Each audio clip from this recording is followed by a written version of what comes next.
Hello and welcome back to my channel, Thrive with Elsa. Today I had quite a fun idea, and because it's New Year, we're coming to the end of the year and we're going to be starting New Year soon, and everyone's going to be thinking about, hopefully people are going to be taking this time to do a bit of reflection, and I think that kind of happens naturally anyway, but I certainly want to dedicate a chunk of time on reflecting on how this year went, why the goals that I had, why some things didn't go the way that I maybe wanted them to have done, and what I want to be getting from next year, because I think it's important to set your intentions and to have a sense of direction, because I personally do better when I have some sort of guidance and there's something guiding me in a certain direction. So I think using this time to reflect is just a really positive and useful thing to do, so I definitely recommend. But this year, either this year or late last year, I read James Smith's Not a Life Coach. And you might have seen this guy on TikTok, on Instagram. He's quite a famous PT, especially if you are following quite a few fitness accounts or health and wellbeing accounts. And his book, Not a Life Coach, he has 2 books out. I haven't actually read his first one, but I read his second one, which is Not a Life Coach. I think he has a third one out, all about confidence.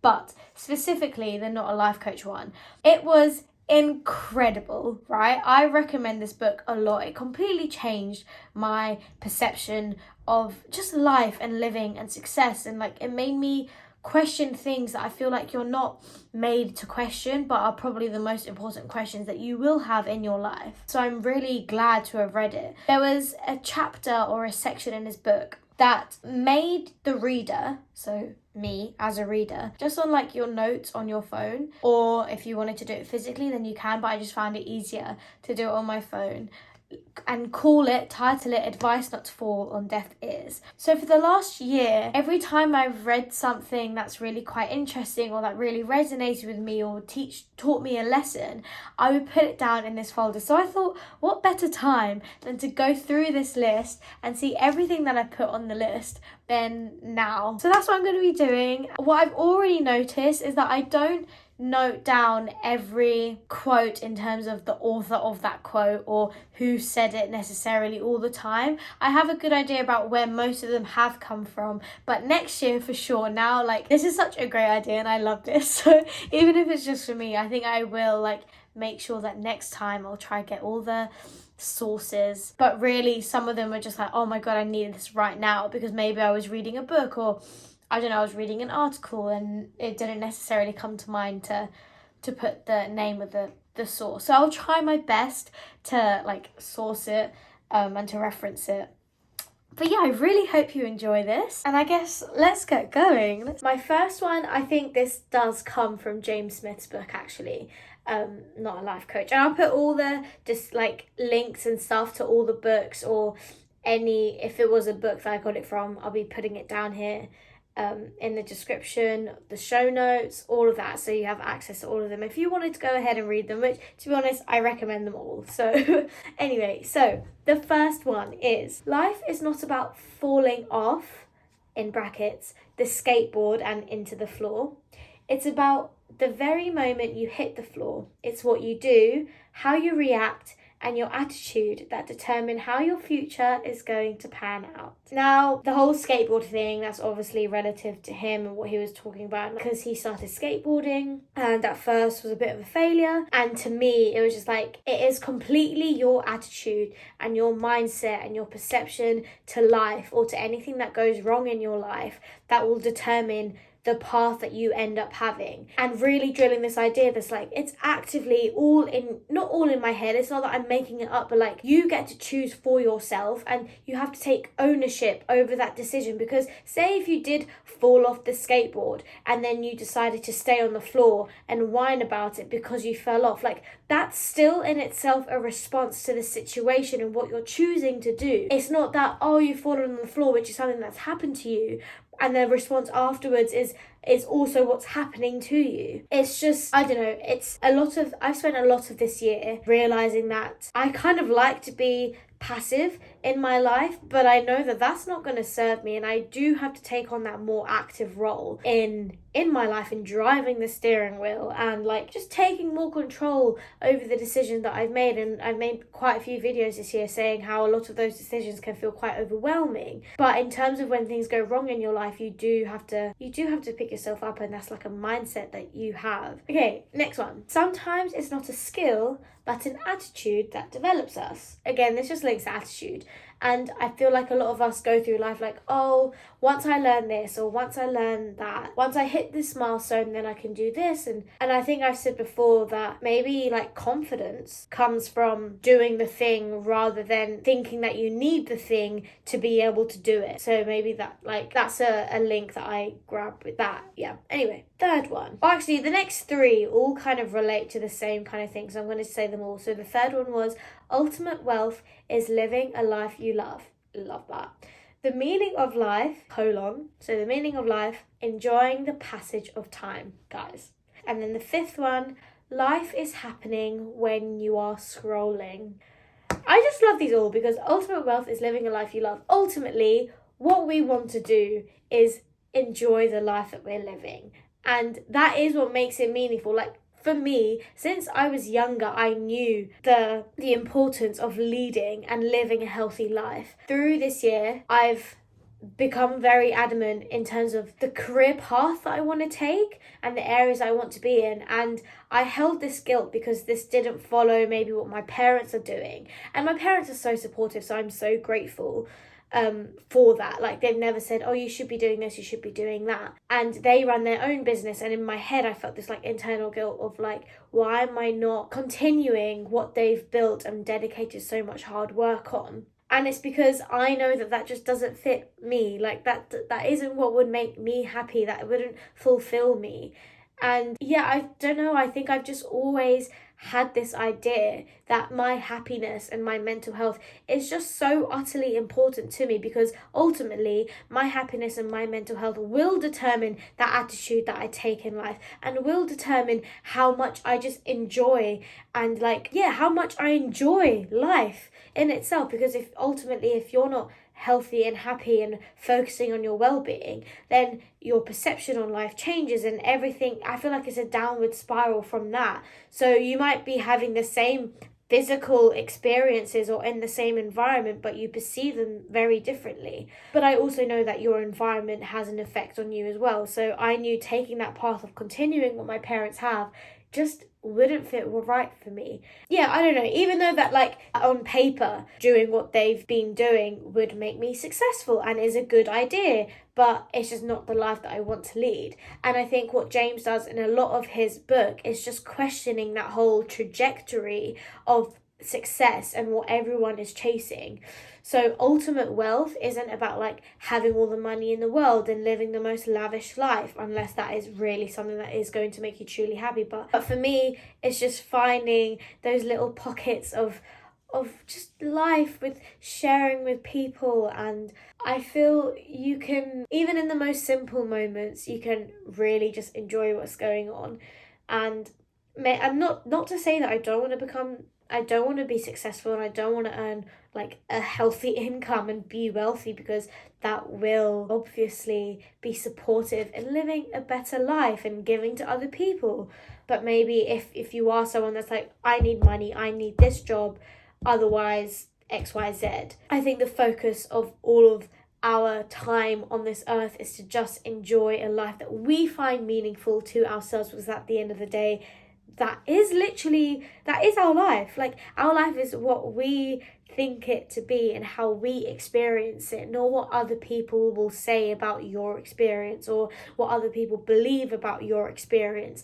Just because you have X job doesn't mean you're going to have the best time in said job. So if you're not enjoying it, then just that objective nature of having that job shouldn't be enough to please you and satisfy you if that's not what's satisfying to you. Basically, read James's book because I think a lot of these ideas and what I'm saying right now is coming and is inspired from what he was saying. Okay, number 6, we have don't be envious. Most of life isn't zero sum. Just because someone else wins doesn't mean you lose. Sometimes that person needs the fruit and you need the peel. And sometimes the strategy that makes you lose small on this round makes you win big on the next. And I don't know if this was James or if this was another book, which I'll mention in a second because I know that the next book is definitely the next quote. I've struggled a lot with this in the past, and especially maybe when I was younger and doing my dance competitions. Like, if I lost, I think I would be envious. And it's like, it's not even hatred towards the other person. It was just my ego felt so hurt, but I even knew myself that I hadn't performed that well, and that would literally kill me, I think, because my worth was placed so much on this identity of being a dancer. So anytime that I didn't place, I really internalized all of that. But in terms of don't be envious, like, just because someone else wins doesn't mean you lose. Social media, our lives now, right, on social media, it's so easy to see all the successful people right now. Molly May, for example, who I think is my age, if not just 1 year older. I think she's my age, and how successful she is. There's people like Grace Beverly, who started off literally just posting fitness YouTube. Like, I saw her on YouTube when she was just doing that, and like, to see how far she's come. And like, there's so many people that you have access to so easily to see their success being shown to you, whereas I'm still stuck in the same place, maybe even worse, or with less of a sense of direction. But it just makes you think in that way, because obviously I have made progress in my life in certain ways, and not everyone's success story is going to look exactly the same, but it makes it so much easier to compare and to feel that envy. But I think, again, it just comes down to that attitude. How are you going to frame this? Because other successful people does not take away from me. Like, it doesn't. I can still become successful. I can still do it. It's not taking it away from what I can achieve. There is enough. This is a belief thing. Like, you have to believe that there is enough in this world for everyone to exist and to live a healthy life and to live a successful life and to build wealth. You have to believe it, because otherwise what's the point? Like, you can't go down that spiral. I don't want to choose to believe that, because that is not going to help me do the things that I know I need to do that will push me to become a more successful person, if that makes sense. So yeah, and I think you just have to see it as, okay, well, if they've done it, that means I can do it. Like, sometimes comparison isn't always negative and it doesn't always make you envious. Actually, where you are envious, you need to stop yourself and be like, oh, what is this showing about me? What is this showing about what I want in life? And then that can maybe change the envy that you're feeling and change it to a goal, or yeah, I don't know, just flipping it. Because I think being envious does teach us something, and sometimes it is just your ego talking, and you don't necessarily want to listen to that, because that's not necessarily what you truly want. I don't know what number we're on, guys, so next one. You regret most the things you did not do. This is an old saying, but I read this in Barking Up the Wrong Tree, which I've got here actually, and it's by Erich Fromm. I haven't actually finished this book yet. I'm very near towards the end, and it is an interesting book. I don't even know how I found it or why I felt like I wanted to read it. Let me read the whole title. So, the surprising science behind why everything you know about success is, in brackets, mostly wrong. Barking Up the Wrong Tree, Erich Fromm.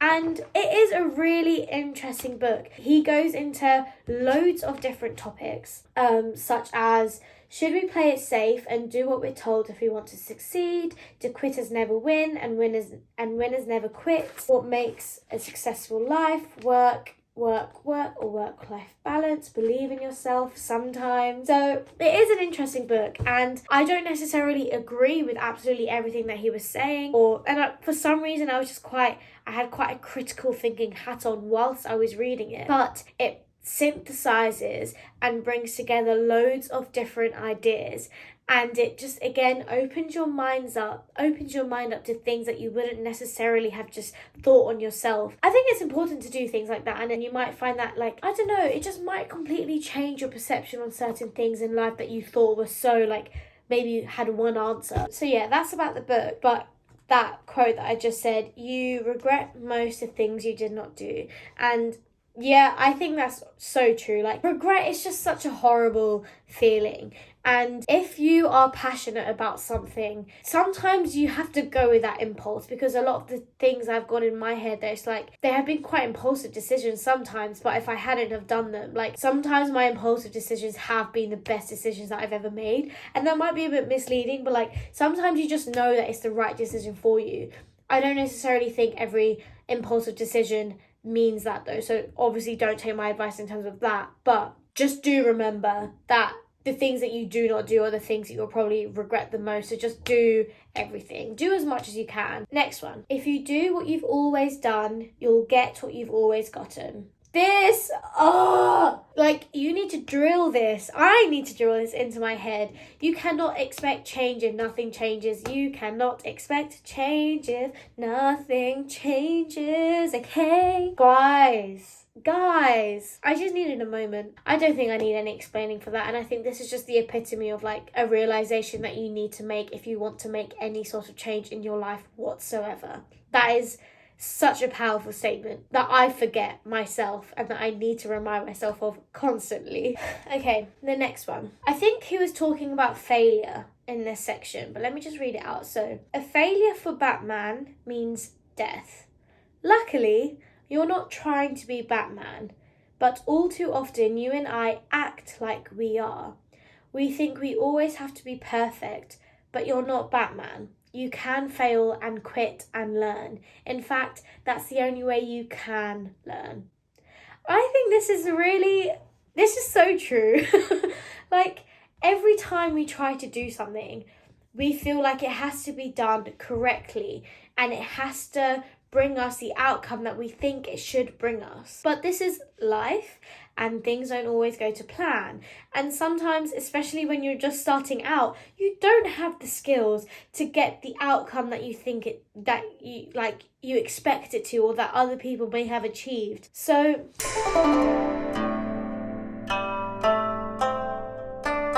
I personally just need to have a bit more fun in my life and not take everything so seriously. Yes, there are things that you do need to take seriously, whatever, but even in those moments, like, you just need to have fun and not put so much weight into things, because you will fail multiple times. You will never be perfect. There will always be someone better than you. But a lot of the time, these things stop you from then doing these things, and that's where you need to panic. That's panic mode when you stop trying. When you stop trying things. You should never ever stop trying things. This is all selfish. Like, I need to be saying this to myself and reminding myself that the act of doing something and not doing it well, or there's a mistake, it should never stop you from trying. So yeah, next one. There's people outside talking quite loudly. Okay, this just says the Terman study. : the groups you associate with often determine the type of person you become. I think we've all heard something like this before, but that is important. Again, especially if you're trying to make change, or if you find something in your life that's not serving you, but you still just go with the crowd, or if your friends are people who are thinking quite pessimistically, and that's not their fault. That's not to say like, oh, just drop them, but you have to be aware of people's effects on you, and sometimes that's not very clear at all. I don't really know what's going on. And I think that is hard when in places like university, where you might not have other people to go to, and that's not to say that you should be lonely, but always just be aware of people's effects on you. And I think on TikTok it's going around like, what is the energy that you feel like you have? How does your energy react in response to other people? And just look at the things, like the behaviors, like actually break it down. What sorts of behaviors do you repetitively do within these groups of people? Because if it's just getting drunk every single time, is that necessarily healthy? Is that necessarily what you want to be doing? And maybe for a chunk of your life it is, but then if it keeps prolonging, like, is that really something that you want? Because I found now doing my master's that no way in hell could I be doing what I was doing in my undergrad, which was literally drinking like twice a week for someone who never really drank before. Like, it was a lot. and it was fun for a period of time. And then I thought for a period of time, like, why am I even actually doing this? But it just becomes a habit, it becomes what you do, it becomes like what you do within this group of people. And it's not, again, there's no fault or responsibility or whatever, but you just have to be aware of the cycles that you're in. And yeah, just like, what are the vibes of the people that you spend your time with, and what kind of things do they engage in, because that will rub off on you. And the next one, if you don't know of any awesome groups like these, brackets, book clubs, James Clear blogging dinner, etc. and more, the easy solution is to start one and be the hub of the network. All these other friends of yours looking for a regular time to hang out and network in a non-slimy way will thank you. And then in brackets, I think I've put this, or either the author, I don't know, create a hub for regular get-together. This was just a little thing, like a little thing that I needed to put up on like a board, because I could do this. Like, why can't I do this? If I see something, I don't know, it just makes sense. Like, basically, it links to the first one as the previous one. Put yourself in environments where you are hanging out with like-minded people that doing things that you enjoy, and that is maybe stimulating you in positive ways, because it's easy to just go about life and just stay on Netflix all day and sit on your computer and watch videos and then go out to the pub and whatever. Like, it's so easy to do that. And recently I was like, oh my god, I don't have the time to do things. How am I meant to do things? And I went away, and on a piece of paper, I literally wrote down all the hours of the things that I do in my life, how much it would take if I was to do them to the maximum time. I literally put 10 hours of sleep per day. I don't sleep for 10 hours, but say if I did all these things, right? And I still had time left over. So just putting in pockets of time with people, doing things in a non-slimy way, networking in a non-slimy way, like, that's obviously going to be a benefit and a positive in your life. Yeah, it was just a little mental note for me to make, because there's no reason why, if I wanted to, that I couldn't create a network and a hub for people. Not to say that I will do that, but you never know. If I wanted to, I could. Next one. Authenticity is like charisma, writes Andrew Potter in the Authenticity Hoax. If you have to tell people you have it, then you probably won't. So I think this is Eric Barker in Barking Up the Wrong Tree talking about what Andrew Potter wrote in the Authenticity Hoax, which I haven't read, but yeah. I don't know, I don't really have much to say about that. I think it's just something to remember, because I think authenticity was just a buzzword this year. So it was just like, you don't need to tell people that you're real. If you're real, you're real. Next. Relationships are things that you build, not things that you discover. Later on, there are also going to be a few more relationship ones as well, so it's a bit of a mix of things. And I think this was important to me, because in my head when I'm younger, it's like, oh my god, I'm going to find the one that's going to be love at first sight, and we're just going to know that we love each other, and that's going to be that, and then our relationship will come from that. And obviously it's going to be hard, but we're all both going to work together at it. So not that I thought that like relationships are easy, but I thought I will find something. I will just find this person who will love me, and I will love them, and then that will be that. But I think a more realistic approach to love and relationships is that it is something that you build. So it's like, I can't expect someone to just love me wholeheartedly the day that they meet me, and that will be that, and that will be decided. Like, you can't just find something like that. And even with friendships as well, like, I think I just kind of expected a reciprocation no matter what, but that would be silly as well, because I don't necessarily know the person either. So I can't just assume that everyone is just lovely and amazing and great and wants the same thing, because you don't even know if you want that. So I don't know, when it comes to relationships, I feel like I have a very much like this like fantasy dreamlike version of what relationships are meant to be like. Next one, this is important. Listen very hard. Don't let your empathy impede on your self-respect.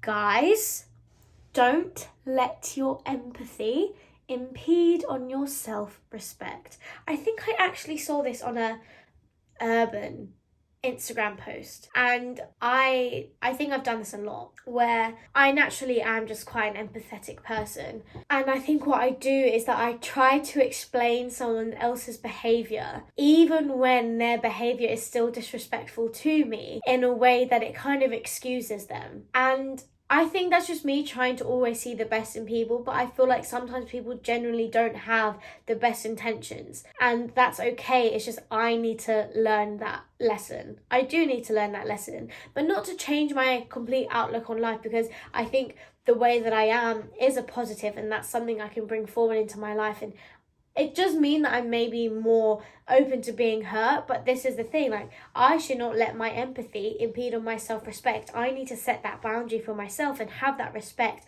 and know my worth, that even if I can explain someone else's behaviour, doesn't mean gives them the get out of jail free card, and that I can just invite them back into my life. Like, I need to be able to set that boundary and know if it passes my boundary, I need to remove myself from that situation, or say, this isn't working for me. And I haven't really got to that stage yet, but I'm learning and I'm aware of it. But I think that's just such a powerful sentence, and like, it's making me so excited, but it's so powerful. Okay, I don't quite understand the next one, where I was going with this, but it kind of makes sense. Staying true to your soul. Develop courage to be able to keep listening to your inner voice, because the outer world will only think you nuts. I think where I was going with this and why I got this down was, like, you know yourself, and there are things in your brain that will just, like, spontaneously, like, the way that you think is very unique to you, and you have to keep listening to yourself, and, like, the ideas that you come up with, and that, like, sensation, that burning passion, or that's really that's very emotive language, but, like, that thing that you have inside you, like, keep listening to it, and don't let other people shut it down, or don't let yourself shut it down, because people may not be reciprocating the same thing, or might not be going along the same trajectory, and I don't know, maybe there's a norm and you're not necessarily following that norm. I guarantee that everyone in their own heads obviously has that inner voice telling them what is right for them. Maybe this is going back to, like, a successful life is, like, what you create it to be, and ultimately, if you find meaning in your life, then that's what's important. It's not necessarily the job, the money, whatever. So keep listening to your soul and your inner voice, regardless of what other people are doing, because sometimes what you do or what you think might be so bizarre to another person, but their reaction should not determine what you then think about what you truly want. Next one. We don't know what we need in our life until we know who we are, which I think is true. I've said this before on my YouTube as well, that, like, and my podcast, that I feel like I haven't had enough experiences in my life to know what my values are.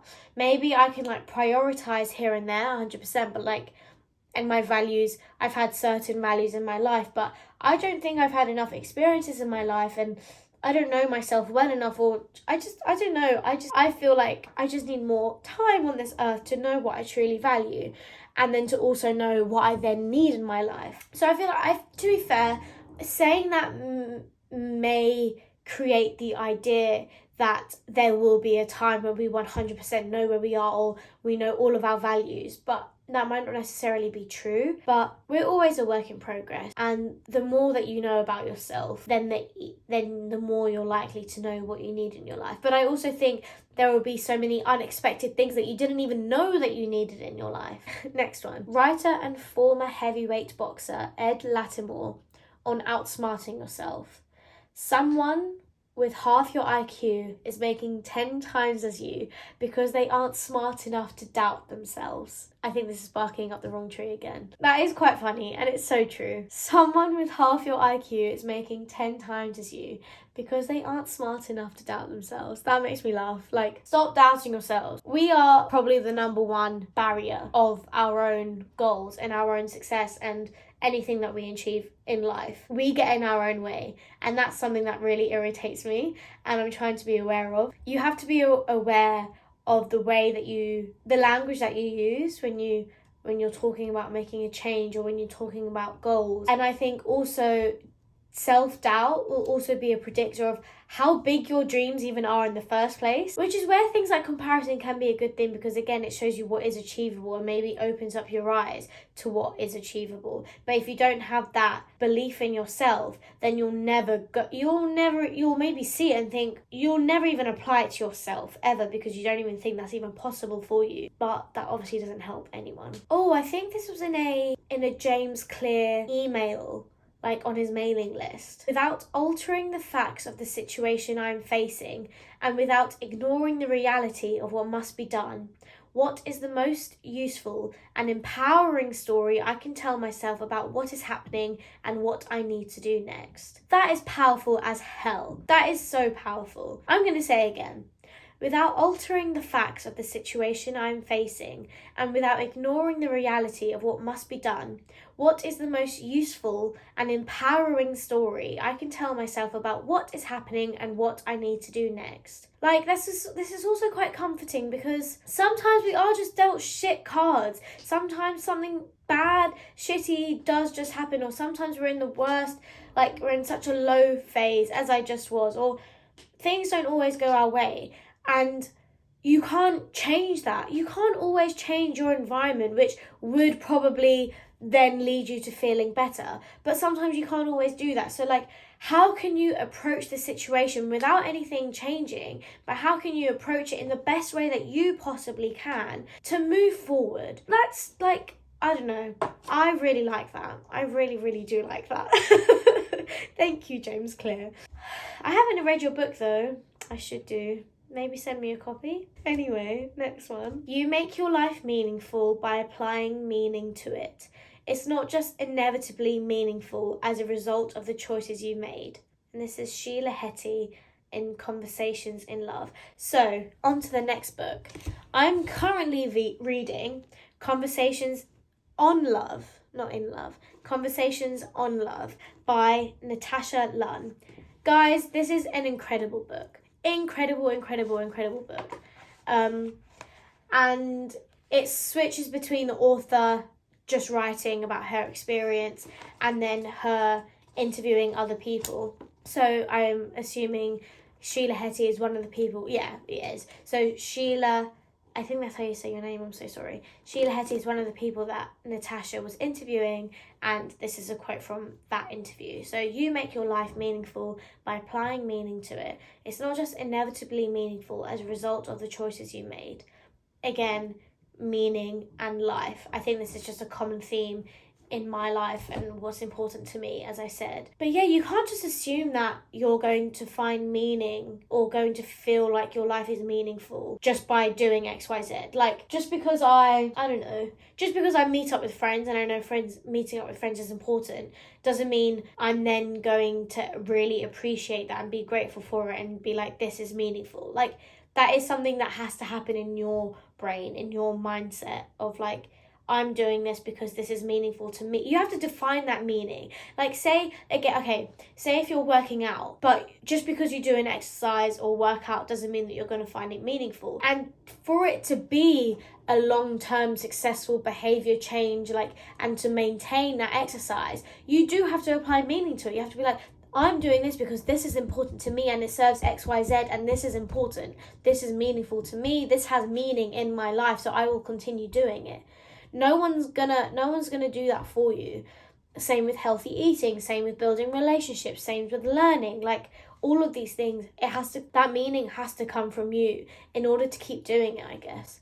Okay, we're on to the last two. Oh, okay, so I think this is just like kind of like a quote from what Natasha was saying. But I do think there's a joy in being alive that's not dependent on any person at all.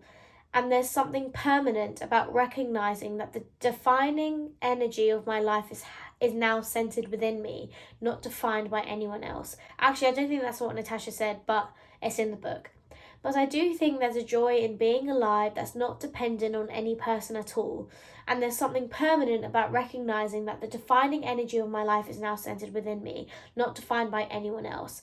This is so important. This is so important because, again, going back to like my idea of relationships and even friendships. Like, I cannot, for my sake of mind and for my health and well-being, and for even the relationship to flourish, you cannot let someone else define and impact your mood and your happiness and your worth so much. Like, you just can't. You have to protect yourself a little bit, and by doing this as well, like, you also protect the relationship. Like, I don't know, I'm still very much learning about relationships and that kind of thing, because it is important, I think, to read about it and to learn about it, because I think a lot of us go in with unhealthy expectations. Or you create joy. It doesn't have to, there will be periods in your life where you are alone and you might feel lonely, but you can still create that joy. Just because you might not be surrounded by other people, it doesn't have to come from other people. You don't have to rely on other people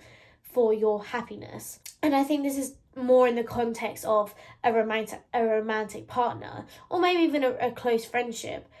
Because in the book, they very much say, just because you shouldn't let this person influence you so much and be the thing that provides you joy. We are still social beings, and you can get joy from the other connections that you make in your life, like your family, like your mum and dad, your brother, your sister, grandparents, other friendships, groups of people that you might meet. Like, it's not about people in general, but still, it's just one of those that you do need to realise and remember and recognise and be aware of. Last one. When you understand love in this way, as an action, not a feeling, it's easier to see why it's unhelpful too.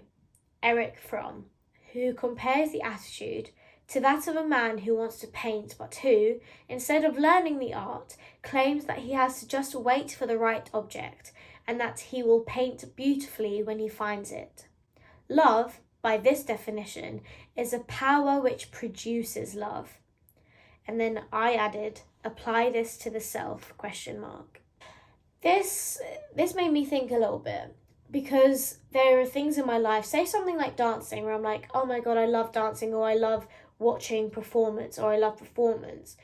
But if I don't love it to the extent of I'm willing to then put in the work to practice it and to cultivate my skills and apply it to the self, if you're not doing the actions, okay, I'm going to use a plant in this. If you're not planting and you're not watering your plant, but you just say that you love it, or you buy it because you love it, like, that's not the same thing. You can't just love it. There is an action behind that. It's not just a feeling. And that is important, and you can apply that to so many things in your life. As I said, like, apply this to the self. What does that mean to yourself, to be someone who not only claims or is waiting for the right thing or the right moment to accept myself and to love myself? Like, what am I doing day to day to tell myself and to show myself that I am worthy of my love and my respect? Interesting, right? So they were actually all of the quotes, and yeah, that's me. Like, I really enjoyed that. I don't know about you guys. If you enjoyed it, please subscribe to my channel, subscribe to the podcast, rate the podcast, like the YouTube video. I'm sending so much love and joy. I'm feeling a lot more positive, by the way, just as a little update, which is good. And as I said, I will be taking the new year to really reflect on the things that I want to be doing in the new year, and the life that I want to be leading and living. And hopefully, I hope that you do the same, because it is important. As I said, I'll be leaving all the books in the description, in the show notes. Please follow me on Instagram at Thrive with Elsa. If you wanted to send me a message, please do. I'd love to talk to you guys and love to connect with you guys. Maybe this might be the last video of the 2022 or the first one of 2023, whichever one it is. I wish you a very happy new year and life full of love and happiness and just everything that you could possibly want and imagine in life. Big love. See you later. Thank you for listening.